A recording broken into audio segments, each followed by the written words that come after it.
Guys, कैसे हैं आप सब लोग। And welcome to know and knowledge academy.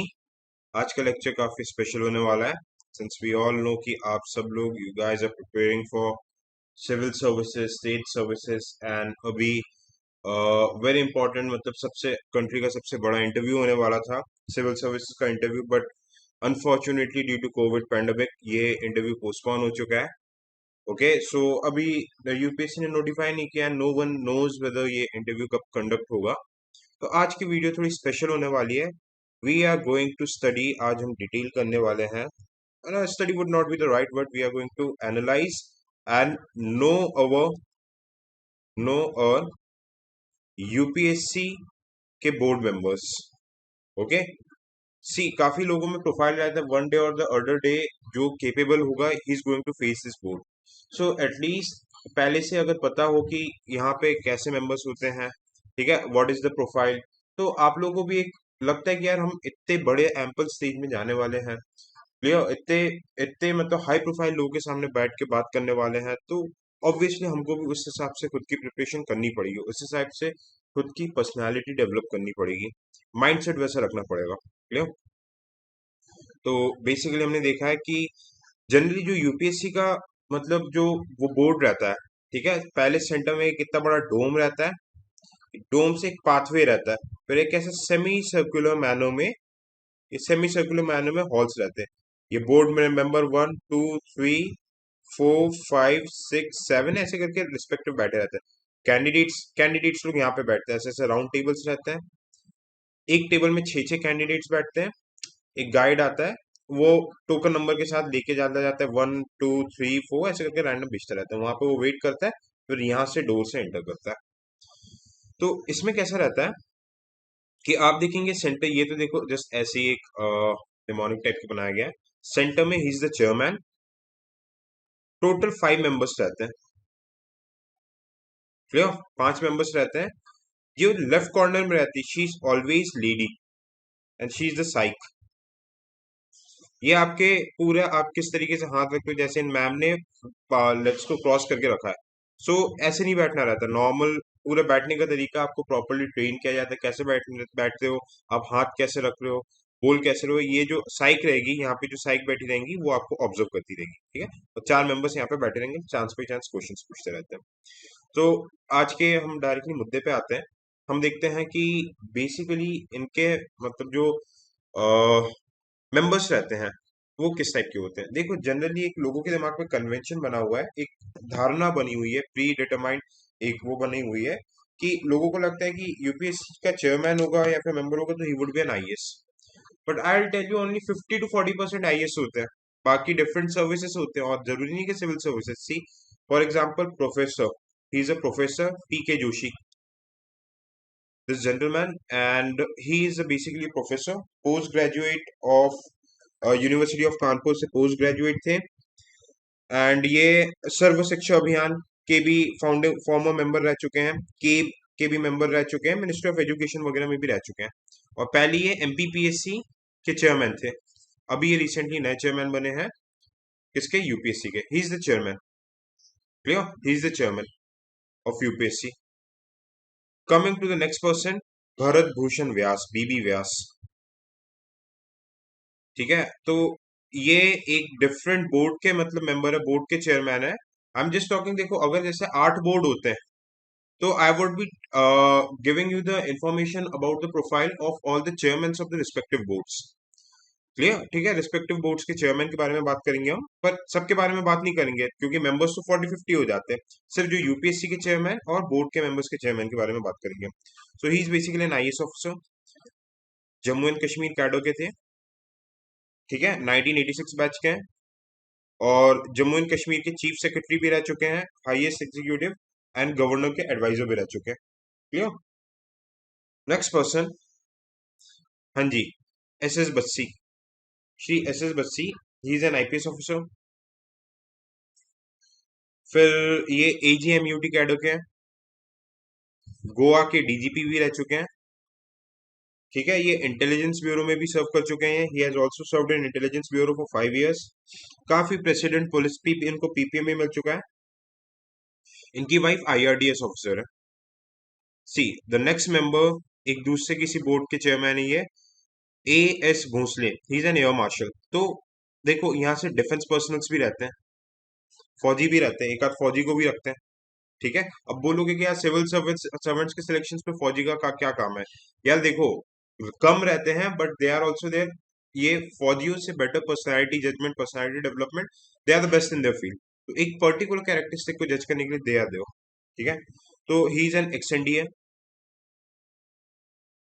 इनकी रैंक लेफ्टिनेंट जनरल की इक्विवेलेंट होती है। 39 ईयर्स सर्व किए इन्हें इंडियन एयरफोर्स में, गनर थे इंडियन एयरफोर्स के।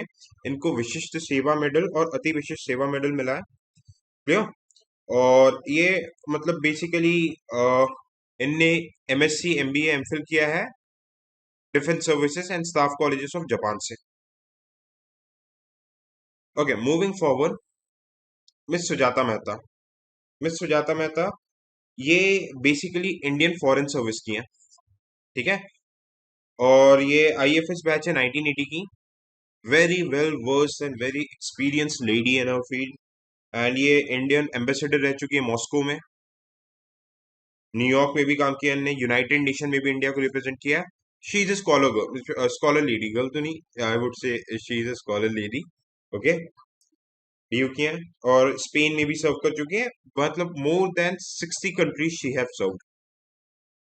अगले हैं प्रोफेसर डॉक्टर मनोज सोनी। ये पीएसआईआर के प्रोफेसर है पॉलिटिकल साइंस के। ठीक है, इंडो यूएस रिलेशन में इनने डॉक्टरेट वगैरह किया, कोल्ड वॉर वगैरह में इन सब में। फिर ये वाइस चांसलर रह चुके हैं doctor Baba Saheb Ambedkar open university के।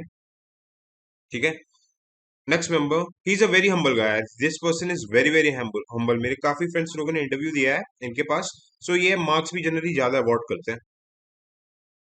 Coming to next member, Smita Nagraj. हाँ जी, she is basically an IAS officer, 1984 batch की हैं। ये तमिलनाडु गवर्नमेंट में थी। ठीक है, तो फिर ये बाद में ministry of personal, ministry of water resources, ministry of education, मतलब बहुत ही वाइड एक्सपीरियंस था इनको। फिर साथ ही साथ इनने डब्ल्यूटीओ से बेसिक कोर्स भी किया है ना। आईएम अहमदाबाद से भी इनने कोर्स किया है, क्योंकि आप जैसे आईएएस बन जाते हो ना, तो गवर्नमेंट आपको फॉरेन यूनिवर्सिटीज और इंडिया के प्रीमियर यूनिवर्सिटीज में गवर्नमेंट अपने पैसों में पढ़ाती है, तो इनने पूरा बकायदा फायदा उठाया था इनका। ठीक है, Smita Nagaraj ma'am. Next is M Satyavati. She is an basically an IITian and फिर इनने आईएएस ज्वाइन किया था 1982 बैच, एजीएमयूटी कैडो। वो मिनिस्ट्री ऑफ कॉमर्स इंडस्ट्री में थी। ये इसरो में भी पोस्टेड थी, controller she was the controller. Ministry of textile, civil aviation, ministry of labour secretary भी रह चुकी हैं। तो एक बहुत ही वाइड एक्सपीरियंस है इनको। एंड पुडुचेरी की चीफ सेक्रेटरी भी रह चुकी हैं। क्लियर? देख रहे हो, आप लोगों को आइडिया मिल रहा है कि आप लोगों को कैसे इंडिया का जो एकदम क्रीम सबसे एक्सपीरियंस लॉर्ड है, ये लोग आपकी पर्सनालिटी डेवलपमेंट, पर्सनालिटी चेक करेंगे and they check whether you are fit to join the services और नॉट। ठीक है, बट इसके वजह से हमको ये नहीं करना है कि भाई इतने बड़े बड़े लोग इनके सामने कैसे बोलेंगे। हमको उस हिसाब से, उस मेंटेलिटी के हिसाब से प्रिपेयर करना है। वो सीरीज नहीं देखी आप लोगों ने कि आईएएस की ट्रेनिंग लवासना से शुरू नहीं होती? लवासना आईएएस की ट्रेनिंग प्रिपरेशन टाइम से ही शुरू होती है। तो सिर्फ बुक पढ़ के रट्टा मार के नहीं, आपको उस हिसाब से आपका एप्टीट्यूड भी डेवलप करना है, उस हिसाब से आपको अपना एटीट्यूड भी डेवलप करना है, वरना ये बोर्ड अटका देगा आपको। एंड ये सिर्फ पिछले लाइफ भर यही कर रहे हैं, they are selecting the best, best in India. ठीक है, तो you can not fake it out there. Okay, next member T C Anand. He is basically statistician. Okay, ये मिनिस्टर ऑफ स्टैटिस्टिक्स में थे एंड चीफ मतलब स्टैटिस्टिशियन मतलब थे ये एक तरीके से पीएम काउंसिल के। तो देखो, ये एक और डिफरेंट फील्ड हो गए। आप लोग जैसे यूपीएससी की तैयारी करते तो आप लोग काफी बार इनसे रिलेटेड कमिटीज के बारे में पढ़ते होंगे, स्टैटिस्टिक्स से रिलेटेड, वेजेस से रिलेटेड कम्युनिटीज के बारे में। The next one and the last board member is an again an IAS officer of 1981 batch, Tamil Nadu cadre के, R N Chauba. Very humble person, very humble person. ठीक है, इनके बोर्ड से काफी बार यूपीएससी के टॉपर्स भी निकले। आप मैं सब आप समझ सकते हैं मैं कौन से टॉपर की बात कर रहा हूँ। सो बेसिकली ये आपके बोर्ड के मेंबर्स हैं। इनके अलावा बोर्ड के चेयरमैन थे, डिफरेंट 8-9 जितने भी बोर्ड्स होते हैं, और इसके अलावा 5-6 और मेंबर्स रहते हैं। तो we are not going to discuss about their profile, है ना। तो आई गेस आपको एक बेसिक आइडिया मिला होगा कि कैसे रहते हैं यूपीएससी के मेंबर, प्रोफाइल कैसे रहता है। बहुत डिग्निटरीज भी रहते हैं, कई बार फॉरेन मिनिस्टर भी बैठ जाते हैं, कई बार देखो एस जयशंकर जैसे डिग्निटरीज भी बैठ जाते हैं। तो मतलब आई कैन गारंटी यूपीएससी का जो सिविल सर्विसेज का इंटरव्यू होता है उसमें बेस्ट, और ये लोग जो रहते हैं they also take interview for CAPF, they also take interview for ESC. पर ये जो इंटरव्यू होते हैं ना, ये सब 20-20 मिनट के होते हैं। जैसे सीएपीएफ का इंटरव्यू 20-25 मिनट का होता है, मैक्सिमम 30 मिनट, और ये ऐसी भीड़ में चलता है। सिविल सर्विसेज का इंटरव्यू 40 to 45 मिनट्स का होता है ना। और जैसे सिविल सर्विसेज का ऐसा रहता है, जिस दिन इंटरव्यू होता है ना, उसके विद इन लास्ट इंटरव्यू रहता है बंदे का, विद इन 2 to 3 days पूरा रिजल्ट निकालना पड़ता है, इतना पॉलिटिकल प्रेशर रहता है। As we all know, civil services is the tax services of UPSC, ये प्राइम सर्विसेज है यूपीएससी की। बट सीएपीएफ वगैरह, मतलब इन सब में आप देखोगे कि इंटरव्यू के 30-30, 40-40 दिन बाद भी आता है, प्रायोरिटी के हिसाब से रिजल्ट वगैरह, है ना। तो hopefully you people got a fair idea. And आप लोग देखो, वीडियोस देख रहे हैं, if you guys get to learn anything from this, please do like and share the video. Thank you so much, keep learning.